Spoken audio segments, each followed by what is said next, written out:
दोस्तों हम बात करने जा रहे हैं आज बिहार में दरोगा बहाली की परीक्षा को लेकर। जहां पर छात्र बार बार एक सवाल पूछ रहे हैं कि सर आवेदन करने की हमें जो पात्रता दी गई है उसमें हमें एज क्वालिफिकेशन में छूट दिया गया है या नहीं दिया गया है। ये सबसे इंपॉर्टेंट अपडेट है यहाँ पे। और जो क्वालिफिकेशन क्राइटेरिया है या फॉर्म भरने की जो क्राइटेरिया है वो भी मैंने आपको एक वीडियो में, फॉर्म भरने वाला वीडियो में बताया था कि how to fill the form. उस वीडियो को देखिएगा, थोड़ा सा वीडियो लंबा है इसलिए बहुत सारे छात्र उसको नहीं देख रहे हैं, लेकिन उसमें सारी डिटेल मैंने डॉक्यूमेंट्स के ऊपर भी अलग से वीडियोस बनाए हैं। लेकिन फिर भी इन शॉर्ट आपको ये वीडियो बनाने जा रहे हैं, बना के बताने जा रहे हैं, तो इस वीडियो को जरूर देखिएगा। और आप अपनी परीक्षाओं की तैयारी में नहीं लगे हैं तो आप हमारे चैनल वाईटी एजुकेशन का टेलीग्राम चैनल ज्वाइन कर लीजिए, जहां पे आपको फ्री में मॉक टेस्ट दिए जा रहे हैं 11 बजे। और ये फुल मॉक टेस्ट बिहार दरोगा और बिहार एसएससी इंटर लेवल की परीक्षाओं के आधारित प्रश्नोत्तर दिए जा रहे हैं। साथ ही साथ आप लोगों का यहाँ पे जो है सुबह 8 बजे जो है करंट अफेयर का सेशन भी दिया जा रहा है, जो कि इंपॉर्टेंट होता है। तो यहां से जरूर जुड़ जाएंगे आप इस परीक्षा की तैयारी में। और आपको बता दें कि यहाँ पे भारतीय नागरिकता आपकी होनी जरूरी है। यहाँ पे पात्रता की बात करें, तैयारी अगर आप कर रहे हैं जहां पर मैथमेटिक्स और रीजनिंग की पुस्तक आप खोज रहे हैं, जहां पर चैप्टर वाइज आपको जो है एक जगह करके सारे एमसीक्यूज दिए हों और उनका आप प्रैक्टिस कर सके। क्योंकि देखिए, जो भी छात्र अगर बिहार में दरोगा या बिहार एसएससी या फिर बिहार के बीपीएससी टीचर या बिहार में सिपाही की परीक्षाओं की तैयारी कर रहा है, उनके लिए वहाँ पे गणित और तर्क शक्ति यानी कि रीजनिंग से संबंधित एमसीक्यूज भी देखने को मिल रहे हैं एग्जाम में। तो ये 200 प्रश्नों का संग्रह, 200 नहीं 2000 प्रश्नों का संग्रह जो है आपको इस पुस्तक में एक साथ मिलता है। कुछ प्रीवियस ईयर के सॉल्व पेपर भी आपको देखने को मिलेंगे। और ये अगस्त 2023 तक का जितना भी एग्जाम हुआ है उनके ये इम्पॉर्टेंट और एक्सपेक्टेड जो प्रश्न आए हुए हैं और एक्सपेक्टेड जो कि आने वाले हैं मैथ और रीजनिंग के, आपको एमसीक्यूज यहाँ पे देखने को मिल जाएंगे। तो आप इस पुस्तक से अपने अभ्यास को और बेहतर बना सकते हैं। ये जो है आप अपने नज़दीकी रिटेल शॉप से जाके ले सकते हैं, या तो वीडियो में लिंक दिया गया है, मैं उस लिंक के जरिए आपको इसका जो है डिटेल दे दूंगा, आप वहाँ से जाके खरीद भी सकते हैं। दोस्तों, अगर आप बिहार की परीक्षाओं की तैयारी कर रहे हैं तो आपको 6300 प्रश्नों का ये संग्रह, जहाँ पे सामान्य अध्ययन के लिए ये पुस्तक चैप्टर वाइज दिया गया है, जिसमें सॉल्व पेपर भी दिए गए हैं। जितने भी परीक्षाएं, चाहे आप बिहार इंटर लेवल या सीजीएल लेवल या बीपीएससी का टीचर का एग्जाम हो, या मध्य निषेध सिपाही या दरोगा की बहाली हो, या बिहार दरोगा की बहाली हो, या फिर ऑडिटर जैसे एग्जाम हो, या पटना हाईकोर्ट या सिविल कोर्ट की परीक्षाएं हैं, उन सब के प्रश्नोत्तर आपको यहाँ पे देखने को मिलेंगे। और उनके स्तर पे सामान्य अध्ययन के चैप्टर वाइज है ना, जैसे कि हिस्ट्री, ज्योग्राफी, पॉलिटी से कौन कौन से क्वेश्चन आए हैं, स्टैटिक जीके से कौन कौन से क्वेश्चन आ सकते हैं, तो ये एक्सपेक्टेड भी क्वेश्चन आपको यहाँ से देखने को मिलेंगे। तो बेहतरीन बुक ये भी आप ले सकते हैं और इसका भी लिंक मैंने डिस्क्रिप्शन में दिया है। साथ ही साथ आप दोस्तों, आपको बता दें कि बीपीएससी टीआरई की जो छात्र तैयारी कर रहे हैं 9वीं से 10वीं के लिए, उन सभी विषयों के लिए अलग अलग यहाँ पे पुस्तकें भी आ चुकी हैं। आप फ्लिपकार्ट या अमेजोन पे जाके सर्च कीजिएगा इन पुस्तकों के नाम, तो आपको वहां पे मिल जाएंगे। या तो आपका इंडियन होना जरूरी है, जहां पे आप पुरुष हैं, महिला हैं या थर्ड जेंडर हैं तो आवेदन कर सकते हैं। वहीं पे आपको बता दें कि दोस्तों, जो भी छात्र यहाँ पे आवेदन कर रहे हैं, आवेदन की प्रक्रिया से शैक्षणिक योग्यता मांगी जाती है। तो किसी भी मान्यता, देखिए 1/8/2023 ये डेट मेंशन कर दिया गया है, 1/8/2023 तक किसी भी मान्यता प्राप्त विश्वविद्यालय से आपका स्नातक कंप्लीट होना चाहिए। यानी कि कट ऑफ डेट जो है ना आपका, यही है कट ऑफ डेट आपके क्वालिफिकेशन को लेकर, जो कि आपका शैक्षणिक क्वालिफिकेशन है उसके लिए 1/8/2023 है। और आपको बता दें कि यहाँ पे परीक्षा जो है आपका पास होना चाहिए या फिर राज्य सरकार के द्वारा मान्यता प्राप्त से समकक्ष परीक्षा उत्तीर्ण होना चाहिए।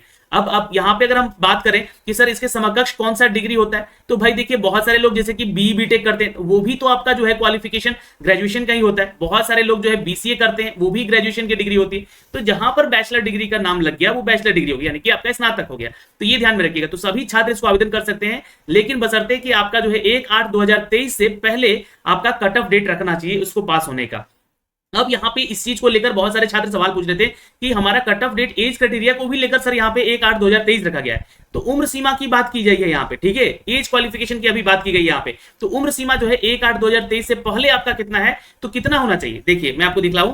यहाँ पे आएंगे तो आप चीजें नोट कर लीजिएगा। यहाँ पे दिया गया है इस नोटिफिकेशन में कि जो जनरल कैटेगरी का छात्र है उनको यहाँ पे कम से कम मिनिमम 20 साल पास होना चाहिए, मतलब 20 साल का होना चाहिए, और मैक्सिमम 37 साल का। वहीं पे अगर आप फीमेल कैटेगरी में हैं छात्राएं, तो आपका मिनिमम 20 साल और मैक्सिमम 40 साल तक का उम्र सीमा होना चाहिए 1/8/2023 से पहले। ये फॉर्म भरने का रजिस्ट्रेशन वाला पेज है, वहां से आपको मैंने जानकारी दी है। ईडब्ल्यूएस का भी यहाँ पे बिल्कुल सेम है, यहाँ से चेक कर सकते हैं फीमेल और मेल दोनों का। और बीसी और ईबीसी जो क्राइटेरिया है कैटेगरी का, मेल छात्रों को भी यहाँ पे मौका दिया गया है, ये ध्यान रखिएगा। बीसी और ईबीसी यहाँ पे नोट कर लीजिएगा, बीसी ईबीसी के लिए 20 साल मिनिमम और 40 साल मैक्सिमम, यानी कि जो मेल कैटेगरी के छात्र हैं उनको भी 3 साल का रिलेक्शन मिल जा रहा है यहाँ पे, और जो फीमेल कैटेगरी है उनको भी 3 साल का एज रिलेक्शन मिल रहा है। एससी एसटी में जो आते हैं छात्र उनको जो है यहाँ पे 5 साल का रिलेक्शन मिल रहा है, जो महिला है या पुरुष है। अब यहाँ पे एक वर्ग है ट्रांसजेंडर, जो कि 20 से 42 साल तक का आवेदन कर सकते हैं, ये ध्यान रखिएगा। तो ये आपका एज क्वालिफिकेशन कब से कब तक का होना चाहिए, तो ये ध्यान रखिएगा, एज क्वालिफिकेशन जो है आपका होना चाहिए 1/8/2023 से पहले का। ये चीजें यहाँ पे मेंशन की गई है, इसलिए मैंने आपको बताया। अब जो सर्टिफिकेट को लेकर चीजें हैं यहाँ पर, जो अब थोड़ा सा और नोट कर लीजिएगा, कुछ इंपॉर्टेंट फैक्ट्स यहाँ पे आपका छूटेगा। जैसे कि यहाँ पे जो दिया गया है दोस्तों आपका कैटेगरी, अब ये जो कैटेगरी वाले छात्र हैं बीसी एससी एसटी से जो आते हैं, या ईडब्ल्यूएस कैटेगरी या ईबीसी कैटेगरी से आते हैं, तो उनको अपना सर्टिफिकेट जो है ना किस डेट का बनवाना होगा, क्योंकि ये चीजें तो यहाँ पे लिख दी गई। जैसे जनरल वालों का तो कोई दिक्कत नहीं है, लेकिन ईडब्ल्यूएस अगर सर्टिफिकेट, क्योंकि ईडब्ल्यूएस क्या है, तो ये एक आपका जो है वित्तीय प्रमाण पत्र देता है कि आपके जो घर का जो सालाना इनकम है वो 8 लाख से कम होना चाहिए, तभी जो है आप ईडब्ल्यूएस कैटेगरी के तहत यहाँ आवेदन कर सकते हैं। अगर आप बीसी कैटेगरी से या ईबीसी कैटेगरी से आवेदन करते हैं, तो आपको अगर एनसीएल कैटेगरी में आप आते हैं, जैसे कि अगर आपका घर का सालाना इनकम 8 लाख से कम है, तो आपका एनसीएल बनता है। तो इसका कट ऑफ डेट कब है सर, क्योंकि इसको लेकर समस्याएं बढ़ रही हैं, तो इसका भी कट ऑफ डेट जो है ना 1/8/2023 ही रखा गया है। लेकिन यहां पर आपको बता दें कि ये वित्तीय है ना, तो ये वित्तीय आपका सर्टिफिकेट जो होता है ये कम से कम 1 साल का वैलिड होता है ना। तो अगर आपने बनवा लिया है या बनवाया हुआ है और ये 1 मार्च या 31 मार्च माफ करेंगे 31 मार्च 2024 तक वैलिड रहेगा, अगर 2023-24 का बनाए हैं तो। अब बहुत सारे छात्र बोलेंगे सर मेरा 21-22 का बना हुआ है, तो क्या मैं आवेदन कर सकता हूं, यहाँ पे अप्लाई कर सकता हूं? तो देखिए ये कम से कम एनसीएल और ईडब्ल्यूएस, ये दो चीजें जो है ना आप लोग कम से कम 1 साल का बनवा के डालिएगा, नहीं तो यहीं पे गड़बड़ हो रही है छात्रों से। अब इसका जो है डिटेल मैं आपको दिखला रहा हूं यहाँ से। यहाँ पे आपको एक डिटेल दिया गया है कि इसमें बोला गया है कि आप ऑनलाइन जो आवेदन है ये 5 अक्टूबर से आवेदन करना शुरू करेंगे। तो ये जो 5 अक्टूबर का जो डेट है ना, इससे पहले आपका एक तो जो छात्र ईबीसी से हैं, बीसी से हैं और ईडब्ल्यूएस से, वो थोड़ा सा ध्यान दे लीजिएगा। अगर आप लोग अपने वित्तीय प्रमाण पत्र बनवाते हैं, जैसे कि ईडब्ल्यूएस वाले बनवाते हैं अपना, ये एनसीएल बनवाते हैं, ये जो लोग हैं, ठीक है। अब यहाँ पे जो लोग यहाँ पे फॉर्म नहीं, मतलब अपना जो सर्टिफिकेट है वो नहीं बनवाए हैं, तो इससे पहले का निर्गत होना चाहिए, ध्यान में रखिएगा, इससे पहले का बना होना चाहिए। और आपका अगर बना हुआ है इस साल का, मतलब 2023-24 वाला, तो ये ध्यान में रखिएगा कि आप लोगों का जो प्रमाण पत्र है वो वैलिड रहेगा, जी हाँ, आपके 2024 तक। तो इसको आप लगा सकते हैं। अब आप जब आपका सिलेक्शन हो जाएगा तो ये चीजें जांची जाएंगी वहां पे, ठीक है। तो इस चीज का ध्यान रखिएगा जरूर आप लोग। ऐसा नहीं कि आप लोग जो है ना जब आप पास करेंगे, जब आप पीटी निकालेंगे, तब आप जो है अपना जो है डॉक्यूमेंट्स बनवाने जाएंगे, नहीं, ये गलतियां मत कीजिएगा, वरना आपका सिलेक्शन जो है वहां पे डिस्क्वालिफिकेशन में जा सकता है।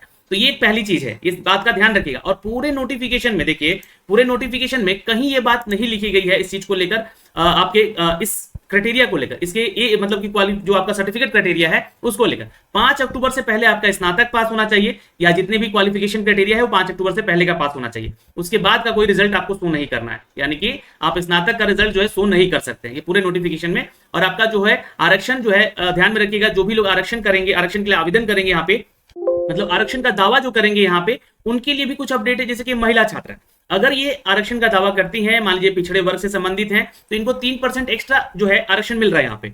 इसके अलावा जो है गैर आरक्षित वर्गों की जो है, जो के लिए 97% जो है ये सीट रिजर्व रहेगा, यानी कि उनके विरुद्ध में 35% आरक्षण उनको मिल रहा है। जो जनरल फीमेल है, ये ध्यान में रखिएगा, है ना, जो जनरल फीमेल है उनको 35% आरक्षण है, और जो ओबीसी फीमेल है उनको 38% आरक्षण है यहाँ पे। बस ये ध्यान रखिएगा। आप लोग जो अपना सर्टिफिकेट बनवाएंगी, महिला अभ्यर्थी, मैं पहले बता दूं कि अपना जो आप सर्टिफिकेट बनवाइएगा वो पति के आधार का सिर्फ एनसीएल बनवाइएगा, ठीक। ओबीसी सर्टिफिकेट यानी कि जो जाति प्रमाण पत्र या आपका जो है निवास प्रमाण पत्र जो है, वो ध्यान रखिएगा वो पति नहीं पिता के आधार का होना चाहिए, ठीक है। लेकिन एनसीएल जो है आपका एक वित्तीय प्रमाण पत्र है, वो अपने पति के आधार का बनवाइएगा, जो शादीशुदा लोग है। बाकी जो शादीशुदा नहीं है वो तो अपने हर कोई चीज जो है पिता के ही आधार पर बनवाना है। लेकिन ये ओबीसी आपका बनेगा जिसमें कि जाति आपका निर्गत होगा, निवास खासकर, ये खासकर निवास है ना, जो आपका रेसिडेंशियल है, ये आपका पिता के आधार का बनेगा, महिला छात्राएं। मैं आपको पहले बता दूं, जिनकी शादीशुदा महिलाएं हैं वो उनको मैं बता रहा हूं, ठीक है। अगर यहाँ पे बोला गया है कि महिलाओं का अभ्यर्थता जो है, मान लीजिए कि सीट खाली रह जाता है इनके अनुसार, तो यहाँ उन सीटों को पुरुषों को भरा जाएगा, पुरुषों से भरा जाएगा। ये बातें कही गई है, तो हर एग्जाम में होता है वैसे तो, ठीक है। अब यहाँ पे तो मैंने आपको आरक्षण से संबंधित चीजें बता दी, जो आपका यहाँ पे अपडेट पूछा जा रहा था उन सब की जानकारी आपको दे दी है। अब आपका कोई भी यहाँ पे डाउट नहीं रहना चाहिए। यहाँ पे कट ऑफ तिथि भी दिया गया है, 1 अगस्त 2023 निर्गत किया गया है। इससे पहले आपका आयु सीमा, शैक्षणिक योग्यता और अन्य अर्हता भी जांची जाएगी, चाहे आपके अनुभव प्रमाण पत्र ही क्यों ना हो। बिहार सरकार के सरकारी सेवक होने के प्रमाण पत्र अगर है तो वो भी, और भूतपूर्व सैनिक होने के प्रमाण पत्र हैं वो भी, जिसकी गणना जो है 1 अगस्त 2023 से आपकी की जाएगी। ये बातें यहाँ पे साफ साफ लिख दी गई है। तो ये जानकारी हमें देनी थी, जो कि कुछ छात्र यहाँ पे लगातार मैसेज और कमेंट कर रहे थे, तो उनके लिए मैंने अपडेट दिया है। और आप लोग अगर नहीं जान रहे तो आपके लिए भी अपडेट है। तो इस वीडियो को देखने के लिए आपका बहुत बहुत शुक्रिया, धन्यवाद।